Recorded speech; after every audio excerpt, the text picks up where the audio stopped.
Hello बच्चों, welcome to bingo man study. तो आज हम शुरू करने वाले हैं क्लास 10th हिस्ट्री। लगातार बने रहिए हमारे चैनल पे, क्योंकि हम यहाँ पे आपको तैयारी करवाने वाले हैं क्लास 10th एंड 12th दोनों का। सभी का प्लेलिस्ट ऑलरेडी तैयार है। आप एसएसटी करके 2025 में होगा, सोशल साइंस करके वो प्लेलिस्ट को आप देखिए, उसमें सारा एसएसटी आ जाएगा। साइंस 2025 करके होगा, उसको कर लीजिए। फिजिक्स का होगा, फिजिक्स कर लीजिए। केमिस्ट्री होगा, केमिस्ट्री कर लीजिए। यानी क्लास 10th एंड 12th दोनों की तैयारी यहाँ पे बहुत ही आसान तरीके से कराई जा रही है। और जो 2025 में एग्जाम देने वाले बच्चे हैं, बुआ आपके लिए समझिए बहुत ही रामबान है, रामबान। आप इसको एकदम 100% बढ़िया तरीके से तैयार करके जाइए और आइएगा परीक्षा देके। तो आप जरूर हमारे कमेंट में बोलिएगा थैंक यू सर, क्योंकि हम जो भी क्वेश्चन कराने वाले हैं वो सारा क्वेश्चन आपको लड़ने वाला अभी एग्जाम में। तो चलिए शुरू करते हैं क्वेश्चन नंबर 1 से। दल बदल कानून क्या है?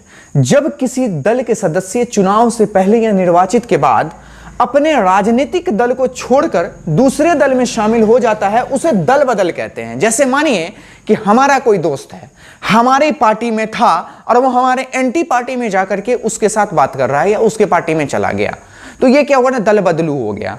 उसी तरह से एक राजनीतिक पार्टी के अनुसार कोई जो विधायक या एमएलए वो अपनी पार्टी को छोड़ के दूसरी पार्टी में ज्वाइन हो जाते हैं, तो उनको हम लोग बोलते हैं दल बदल। क्या बोलते हैं? दल बदल। इसीलिए इस कानून को लाया गया। बात समझ में आ रहा है?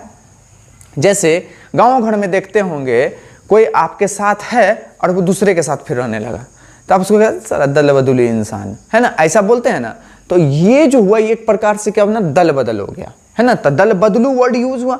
इसी प्रकार से राजनीतिक में जो इसको यूज किया गया दल बदल कानून के नाम से। क्लियर बच्चों? चलिए नेक्स्ट क्वेश्चन पे चलते हैं।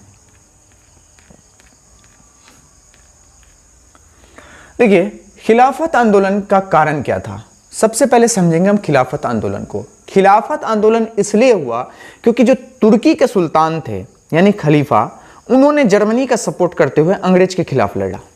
देखिए, पूरा वर्ल्ड जो है ना अंग्रेजों से परेशान था। भारत को भी आज़ादी मिली, अंग्रेज लोग के खिलाफ ही लड़ते थे, इसलिए 1947 में जाके आज़ादी मिली। हम अभी पाकिस्तान के खिलाफ बोलते हैं, बहुत कुछ बोल देते हैं, पाकिस्तान से लड़ते हैं। हम पाकिस्तान का सपोर्ट नहीं करने बोल रहे हैं, लेकिन आप इसको ध्यान से समझिए। हम सब मिलकर के 1947 में जो लड़े थे, उस टाइम में हिंदुस्तान, पाकिस्तान, बांग्लादेश सब एक ही था और सब ने मिलजुल करके अंग्रेजों के खिलाफ लड़ा। जब अंग्रेज भाग गए, हार मान लिए, तब जाकर के हमारा देश विभक्त हो गया, बट गया और एक पाकिस्तान हो गया, एक भारत हो गया। उसी टाइम में जिन्ना, मोहम्मद अली जिन्ना ने कहा था कि जो मुसलमान है वो हमारे यहाँ आ सकते हैं, लेकिन हमारे भारतीय मुसलमान जो भारत से प्रेम करते हैं, प्यार करते हैं, वो भारत में ही रह गए। वो कहानी उसी तरह से, आप उस पर ज़्यादा पढ़ना नहीं है। फिलहाल खिलाफत आंदोलन को समझते हैं।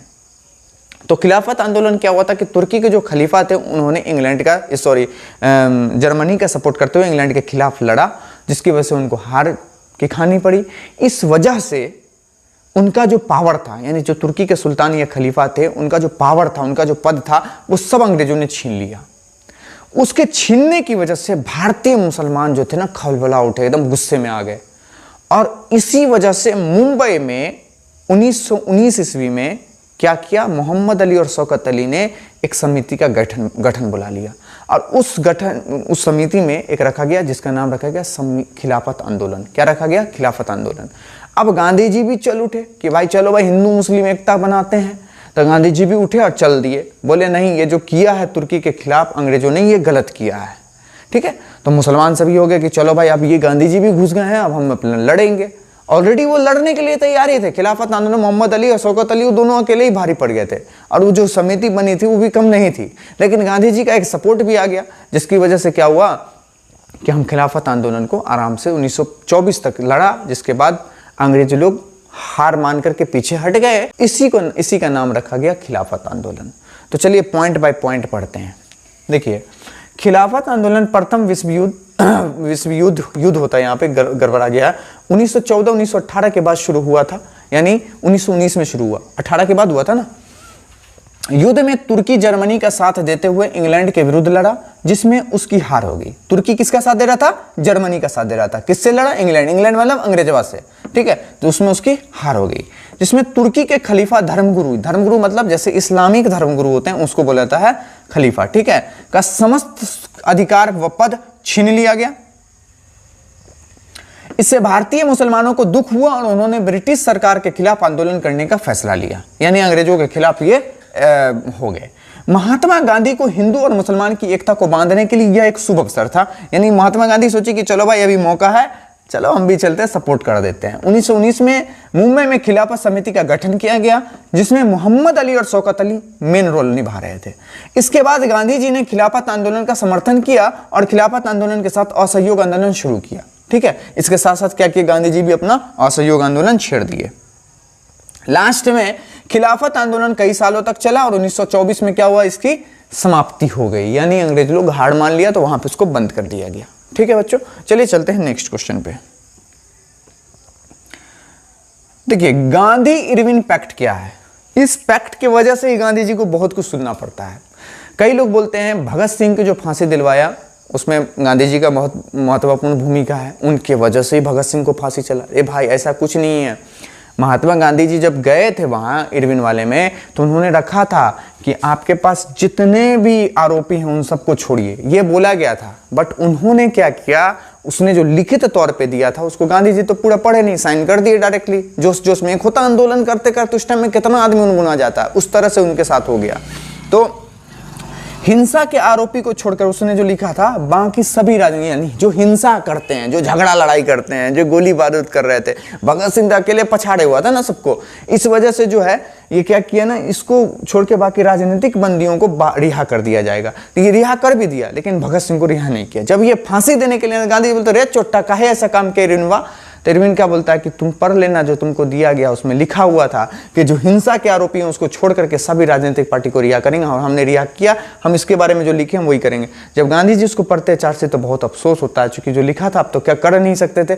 लेकिन वैसे भी अंग्रेज लोग का प्लान था ही पहले से कि भाई इसको फांसी देना है, क्योंकि ये भाई आगे चल के बहुत भयानक बनने वाला था। ठीक है, तो वही था कि 5 मार्च 1931 को लंदन द्वितीय गोलमेज सम्मेलन के पूर्व महात्मा गांधी और तत्कालीन वायरस लॉर्ड इरविन के बीच एक राजनीतिक समझौता, जिसे गांधी इरविन समझौता के नाम से जाना जाता है। इसको हम दिल्ली समझौता भी कहते हैं, क्योंकि ये जो समझौता हुआ था वो दिल्ली में हुआ था। ठीक है, अब देखिए हम थोड़ा सा इसको डिटेल्स में पढ़ेंगे। किनको क्या कहते हैं, भगत सिंह के बारे में। ये इरविन वाला जो मुद्दा उठता है इसके बारे में थोड़ा ओपन पढ़ेंगे। चलिए देखिए यहाँ पे इस पैक्ट में इरविन की चालाकी की वजह से भगत सिंह को फांसी हो गया। भगत सिंह की ओर से केस लड़ने वाले वकील आसिफ अली थे। ठीक है, जो भगत सिंह की तरफ से वकील के रूप में थे वो आसिफ अली थे। वहीं अंग्रेज की तरफ से वकील राय बहादुर सूर्य नारायण शर्मा। देखो ये भारतीय होने के बाद भी चुट्टा किसका सपोर्ट कर रहा था, अंग्रेजवा का सपोर्ट कर रहा था। ठीक है, उस कोर्ट में एक जज यानी आगा हैदर भी थे, जिन्होंने भगत सिंह के पक्ष में अपना फैसला सुनाया। यानी भगत सिंह के पक्ष में यानी भगत सिंह के सपोर्ट में इन्होंने अपना फैसला सुनाया कि जिस घटना का सबूत या गवाह नहीं है, उस घटना में उन्हें दंडात्मक कार्रवाई करके कुछ समय के लिए जेल की सजा सुना सकते हैं, लेकिन फांसी नहीं लटका सकते। अब अंग्रेजवा सब क्या किए ना कि भाई पहले ही प्लान कर लिया था कि जैसे होगा हम इसको फांसी देंगे। ठीक है, तो उस वजह से जैसे ही भगत सिंह को अंग्रेजों ने फांसी की सजा सुनाई, उसी वक्त आगा हैदर ने अपने जज पद से इस्तीफा दे दिया, क्योंकि आगा हैदर ने अपील किया था अंग्रेजी जज से कि भगत सिंह को जो आप फांसी दे रहे हो ये किसी भी अब उसके बारे में कुछ है ही नहीं, साक्ष्य मिला ही नहीं, कुछ सबूत मिला ही नहीं, और डायरेक्ट जो तुम फांसी दे रहे हो ये गलत है। अगर तुम इसमें तुम दे ही रहे हो, सजा देना ही है, तो कुछ दंड दे करके इनको कुछ दिन के लिए जेल की सजा दे दो। ठीक है, लेकिन अंग्रेज लोग ये चीज को एक्सेप्ट नहीं किया, उन्होंने फांसी की सजा दे दी। उन्होंने नहीं, अंग्रेजवा सबने फांसी का सजा दे दिया। किसको? भगत सिंह को। जैसे ही सजा सुनाया इन्होंने जज पद से इस्तीफा दे दिया। किन्होंने? आगा हैदर ने। ठीक है, चूंकि इनको बर्दाश्त नहीं हुआ, गलत होता है, इसलिए वो अपने पद, चूंकि आगा हैदर भारतीय थे, भारत के सब यानी अपने सपोर्ट में, अब कुछ भी है तो भाई अपना ब्लड है ना, तो उन्होंने क्या किया ना भाई, अपने उस पद से इस्तीफा दे दिया। चलिए हम नेक्स्ट क्वेश्चन पे चलते हैं। बंधुआ मजदूर किसे कहते हैं? सॉरी नमस्कार, ए बाबू मतलब समझ रहे हो बात। जो अच्छे जमीन जायदाद वाले होते हैं उनके पास हम लोग जाते हैं, जो गरीब बेचारे रहते हैं वो ऐसे करके, हाँ सर, हाँ ये काम किया नहीं होते, क्या हाँ कल ये प्रभु हम केना नहीं करब, मतलब वो अपना शुरू हो जाते हैं। ठीक है, तो बंधुआ मजदूर का अर्थ क्या है कि आप उसके पास कुछ पैसा रह गया, अब उसके बदले में तब तक काम करो जब तक कि वो पैसा खत्म नहीं हो जाए, और जो वो बोलेगा वो करना पड़ेगा तुमको, ठीक है।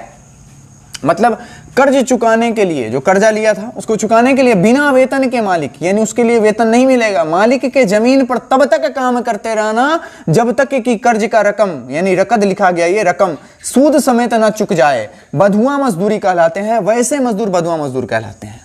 जो लोग ऋण चुकाने के लिए काम करते हैं या सेवाएं देते हैं, यानी कर्ज को चुकाने के लिए सेवा देगा, काम करेगा, उन्हें बंधुआ मजदूर कहा जाता है। बंधुआ मजदूर को अनुबंध श्रमिक या बंधक मजदूर भी कहा जाता है। एक प्रकार से वो क्या होता है, बेचारा फंस जाता है। अब भाई तुम्हारा जब तक पैसा पूरा नहीं होगा तब तक तुम्हारे यहाँ काम करते रहो। इसको ही नाम दिया गया बंधुआ मजदूर का।